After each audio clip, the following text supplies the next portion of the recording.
बिस्मिल्लाहिर्रहमानिर्रहीम। हमने मिल्टन की पैराडाइज़ लॉस्ट को स्टार्ट किया हुआ था। उसमें सैटन की फ़र्स्ट स्पीच को स्टार्ट किया था। उस पर 2 वीडियोस पहले बन चुकी हैं। 96 से आई थिंक 120 तक लास्ट वीडियो में हमने लाइंस देखी। अब 120 से आगे की लाइंस देखते हैं और ज़रा बहस करते हैं उन पर। तो स्टार्ट करते हैं आज की video. In arms not wars, हम उससे हथियारों में बुरे नहीं हैं। इन फोरसाइट मच एडवांस्ड, हम अपनी अक्लमंदी, दूरंदेशी और विजडम में उससे कहीं बढ़कर आगे हैं। We may with more successful hope, we may with more successful hope, more successful hope वाली टर्म भी आप देख लें। रिजॉल्व, तहैया करते हैं, फैसला करते हैं। To wage by force, wage का मतलब होता है जंग करना, जंग करने के लिए आगे बढ़ना। बाय फोर्स, ताकत के साथ। और गायल का मतलब होता है किसी को ट्रिक करके कोई काम करना, यानी किसी को धोखा देना, डिसीव करना, फ्रेब देना, मक्कारी करना धोखे से। और गायल एटर्नल वार, एटर्नल अब्दी, हमेशा के लिए रहने वाली वार हम छेड़ देंगे। क्योंकि हमने आपने अगर पिछली वीडियोज़ नहीं देखी वो देख लें ताकि आपको आसानी से समझ आती रहे। तो कहता है इन आर्म्स नॉट वर्स, हम क्योंकि हथियारों में भी उससे कम नहीं है, ताकत में उससे कम नहीं है, फोरसाइट में हम उससे कहीं बढ़कर हैं, अक्लमंदी में, दूरंदेशी में उससे बढ़कर हैं। तो हम क्या करेंगे, हम एक नई उम्मीद के साथ, एक नए वलवले के साथ हम एक नई जंग छेड़ेंगे जो हमारे ग्रैंड फो के लिए इर्रिकंसाइबल होगी। ठीक है, इर्रिकंसाइबल, इर्रिकंसाइबल, नाकाबिले मसालियत टू आवर ग्रैंड फो, हमारे ग्रैंड में मतलब अजीम तरीन फ़ौ, दुश्मन। हम एक ऐसी जंग छेड़ेंगे जो हमारे दुश्मन के लिए नाकाबिले मसालियत होगी। यानी इस सारी का तर्जमा सुने, हम कामयाबी की मज़ीद उम्मीद के साथ, बज़ौर ताकत या दगाबाजी के साथ, धोखा दही के साथ ऐसी अब्दी जंग छेड़ने का मुसम्मम इरादा करते हैं जो हमारे अजीम तरीन दुश्मन यानी खुदा के लिए नाकाबिले मसालियत होगी। हु नो ट्रायम्फ्स, जो अब फ़तह की खुशी से सरशार है। हु नो ट्रायम्फ्स, ट्रायम्फ मतलब जीता हुआ है। Who know Triumph and in excess of Joy, और बहुत ज़्यादा खुशी में। सोल रेनिंग, अकेला, सोल का मतलब अकेला, कंप्लीटली। रेनिंग हुकूमत करता है। होल्ड्स पकड़े हुए है या हुकूमत कर रहा है। The tyranny of haven, hi, tyranny of heaven, tyranny of heaven, tyranny of heaven, ruling the kingdom of heaven as a tyrant or despot, मतलब एक जाबर हुक्मरान की तरह, एक जालिम हुक्मरान की हैसियत से जन्नत पर मतले कुल अनानी से राज कर रहा है वो। ये शैतान कह रहा है। In arms not worse, in foresight much advanced, we may with more successful hope resolve to wage by force or guile eternal war, irreconcilable to our grand foe, who now triumphs and in excess of joy, soul reading holds the tyranny of heaven. क्योंकि हम इस वाक़े के ज़रिए जान गए हैं कि हम हौसले में खुदा से कमतर नहीं हैं, और दूरंदेशी में और अक्ल में, फ़हम में, हम अपनी विजडम में, जहानत में उससे कहीं बढ़कर हैं। हम कामयाबी की मज़ीद उम्मीद के साथ बज़ौर ताकत बाजू या दगाबाजी ऐसी अब्दी जंग छेड़ने का मुसम्मम इरादा करते हैं जो हमारे अजीम तरीन दुश्मन खुदा के लिए नाकाबिले मसालियत होगी, जो अब फ़तह की खुशी से सरशार है। यानी ये शैतान को गचीचियाँ चढ़ रही हैं, पंजाबी का वर्ड है गचीचियाँ, जो अब फ़तह की खुशी से सरशार है और वफूर मुसर्रत से, एक ऐसा जाबिर हुक्मरान की हैसियत से जन्नत पर मतले कुल नानी के साथ राज और हुकूमत करदा बैठा है। ये सब कह रहा है। यहाँ पे शैतान की तकरीर ख़त्म होती है। यानी यहाँ पे वो इरादा कर रहा है कि हम एक नई जंग छेड़ेंगे जो खुदा के लिए नाकाबिले मसालियत होगी, जो अब हुकूमत कर रहा है आसमानों पे। तो मिल्टन का शैतान हमने देखा। शैतान की फ़र्स्ट स्पीच जो है ये बड़ी इंपॉर्टेंट है, इससे शैतान के करैक्टर को समझने में मदद मिलती है। शैतान के इस स्पीच में से हमें क्या क्या उसकी चीज़ें नज़र आई। सबसे पहले तो ये कि वो एक तकरीर कर रहा है, और तकरीर ऐसे अंदाज़ में कर रहा है कि बंदा वारे जाए, बड़ा एक अजीम किस्म का मुकर्रर है। दूसरी हमें चीज़ उसकी नज़र आई कि हाई डिसडेन, ठीक है, उसने ख़ुद कहा fixed mind and high disdain, जो उसका मुसम्मम इरादा है वो उससे पीछे नहीं हटेगा, जो उसने तहैया कर लिया है, सोच लिया है, वो करके छोड़ेगा। और दूसरी चीज़ उसका अना, यानी उसकी मुसम्मम इरादे के साथ उसकी अना थी, हाई डिस्डेन थी, हकारत थी, नफ़रत थी खुदा के लिए। तो ये नफ़रत हकारत ये यानी अपने दुश्मन के लिए नफ़रत और हकारत रखता है। ये कोई पॉजिटिव हीरोइक क्वालिटी नहीं आएगी, ये इसकी मतलब कि एंटी हीरोइक क्वालिटी आप कह सकते हैं कि वो नफ़रत की वजह से ये कर रहा है, ज़ाती बोझ, ज़ाती दुश्मनी, ज़ाती लालच के तौर पे कर रहा है। उसके नज़दीक कोई बड़ा मकसद, कोई बड़ा अज़्म या कोई बड़ा इरादा उसको पाए तकमील तक पहुँचाने के लिए वो ये सब नहीं कर रहा। ठीक है, ये सब करने के लिए उसका क्या मकसद है, यानी कोई हीरो होता है ना, अगर हीरो कोई काम करता है तो उसका ज़ाती का मसला नहीं होता। ठीक है, यानी अगर कोई बड़ा हीरोइक लीडर हो तो वो छोटी छोटी चीज़ों के लिए सबको नहीं लेकर आता, या अपने छोटी चीज़ें कह रहा हूँ, अपने मसलों के लिए दूसरे ढेर सारे फरिश्तों को साथ नहीं लेकर आया, जबकि इसका अपना ज़ाती अना का मसला है। ठीक है, खुदा ने ला के उसको बैठाया जीसस क्राइस्ट को, तो ये उसके ख़िलाफ़ है कि ये सीट मुझे मिलनी चाहिए थी। तो ये ज़ाती ग्रज और पर्सनल नफ़रतें हैं जिसकी वजह से ये सामने आया खड़ा है। ये चीज़ हमें इसकी एंटी हीरोइक मिलती है। फिर देखें तो उसकी अनकनकरेबल विल, एक ऐसा इरादा, एक ऐसा मुसम्मम इरादा इसके पास है, इसके पास विल पावर है। ये इसकी हीरोइक क्वालिटी है। हीरोइक क्वालिटी यानी कि ये इसको बतौर हीरो के पास ये चीज़ें होती हैं, तो ये इसके पास भी है। फिर ये कहता है the glory never shall is wrath और माइट एक्सटोर फ्रॉम मी, मेरे पास शान व शौकत है, अज़मत है। शान व शौकत अज़मत एक ज़हनी कंसेप्ट करार दें, यानी अगर आप ज़हनी तौर पे अपने आप को इस तरह का समझते हैं तो आप हैं। तो इसके पास एक ग्लोरी है, दो कि ये हेल में पड़ा हुआ है, इसकी ज़ाहिरी ऊपर ख़ुद कह के आया है कि दो ऑल ओवर ग्लोरी एक्स, नहीं यहाँ पे वो बल्कि बेएल्ज़ेबूब कहता है, ये ऊपर कह के आया है कि दो चेंज इन आउटवर्ड लस्टर, गो कि मैं अपनी ज़ाहिरी शक्ल व शुबाहत में, सूरत में चेंज हो चुका हूँ। ठीक है, ग्लोरी इसकी ख़त्म हो चुकी है, जहन्नम में पड़ा है, लेकिन उसके बावजूद ये कह रहा है कि मेरे पास एक शान है, शौकत है, और एक मेरा एक इरादा है, एक विल पावर है। ये इसकी हीरोइक क्वालिटी है। उसके बाद देखें तो ये कह रहा है कि आई विल नेवर बाउ टू बाउ एंड सीव फॉर ग्रेस, मैं उसके सामने झुकूँ और भीख मांगूँ। तो ये चीज़, ये एक हीरोइक क्वालिटी है, यानी जो कभी झुकेगा नहीं, बिकेगा नहीं, पीछे नहीं हटेगा, पलटेगा नहीं। तो ये इसके पास हीरोइक क्वालिटी है। ठीक हो गया।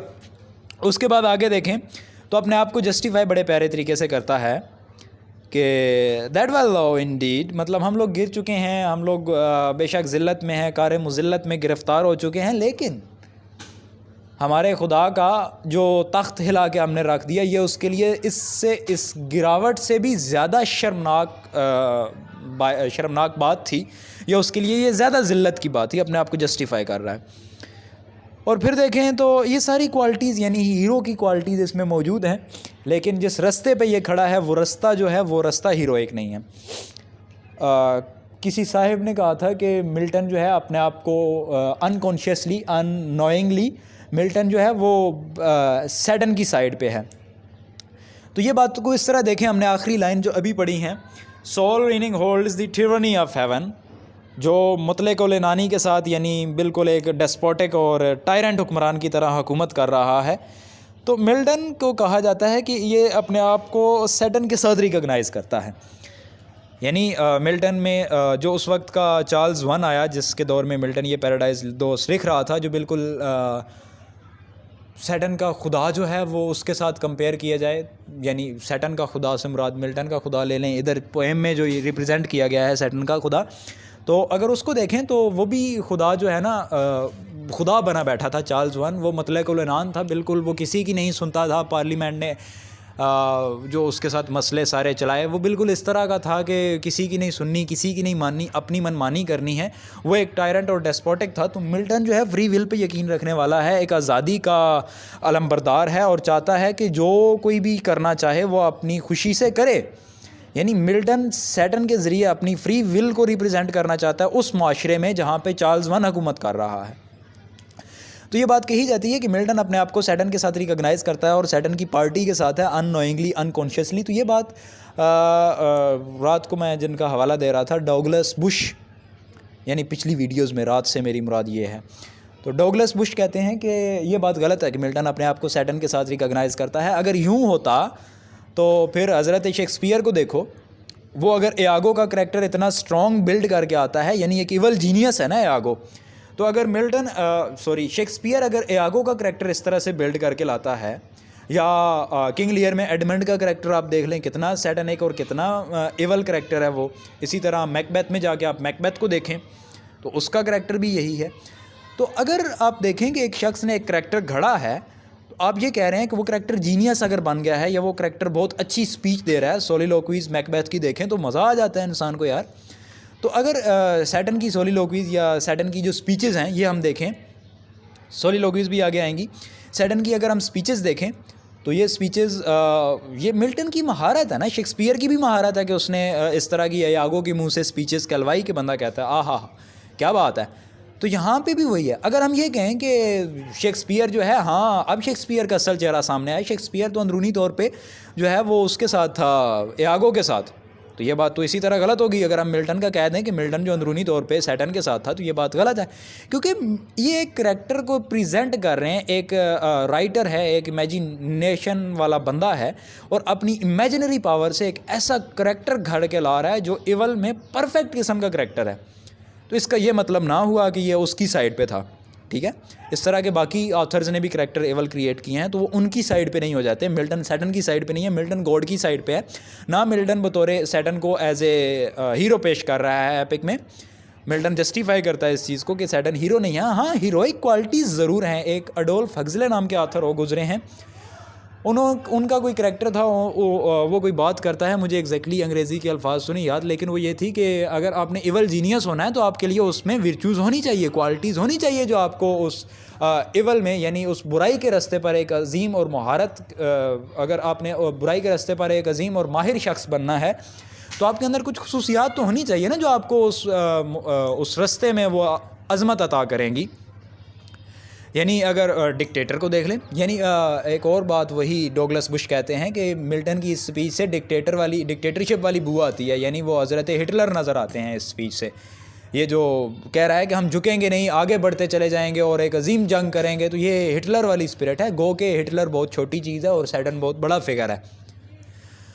हम बात कर रहे थे सैटन की कि सैटन जो है वो इवल जीनियस है। तो इवल जीनियस होने के लिए मैं कह रहा था कि कुछ ना कुछ खुसूसियात होना ज़रूरी है। अगर वो खुसूसियात नहीं होंगी तो वो इवल जीनियस कैसे हो सकता है कोई शख्स। अगर इयागो इतना माहिर और इतना इंसानी नफ्सियात को समझने वाला ना होता तो वो ओथेलो जैसे लीडर को, ओथेलो जैसे एक माहिर को, ये एक प्ले है शेक्सपियर का ओथेलो, उसमें इयागो जो है वो बड़ी महारत के साथ उसे ट्रिक करता है। तो अगर इयागो के अंदर इतनी सलाहियतें ना होती, वो नफ्सियात को इतनी बारीकी से ना समझ सकता, वह इंसान की अक्ल के साथ इस गहराई पे जाके ना खेल सकता, तो क्या वो इतना बड़ा विलन बन सकता था? नहीं बन सकता था। इसी तरह एडमंड को देखें, अगर वो समझता ना होता, अगर वो इवल जीनियस ना होता तो वो किस तरह से सारा जो है तबाही मचा सकता था। यहाँ पे भी सैटन अगर इस कदर अजीम ना होता, यानी अगर वो झुक जाता, बिक जाता, या झुक जाता मतलब बिकने वाली बात तो नहीं है, अगर झुक जाता तो वो इस कदर अजीम ना होता ना, यानी वो बात मान लेता तो इस कदर वो अजीम ना बन पाता। तो अजीम होने के लिए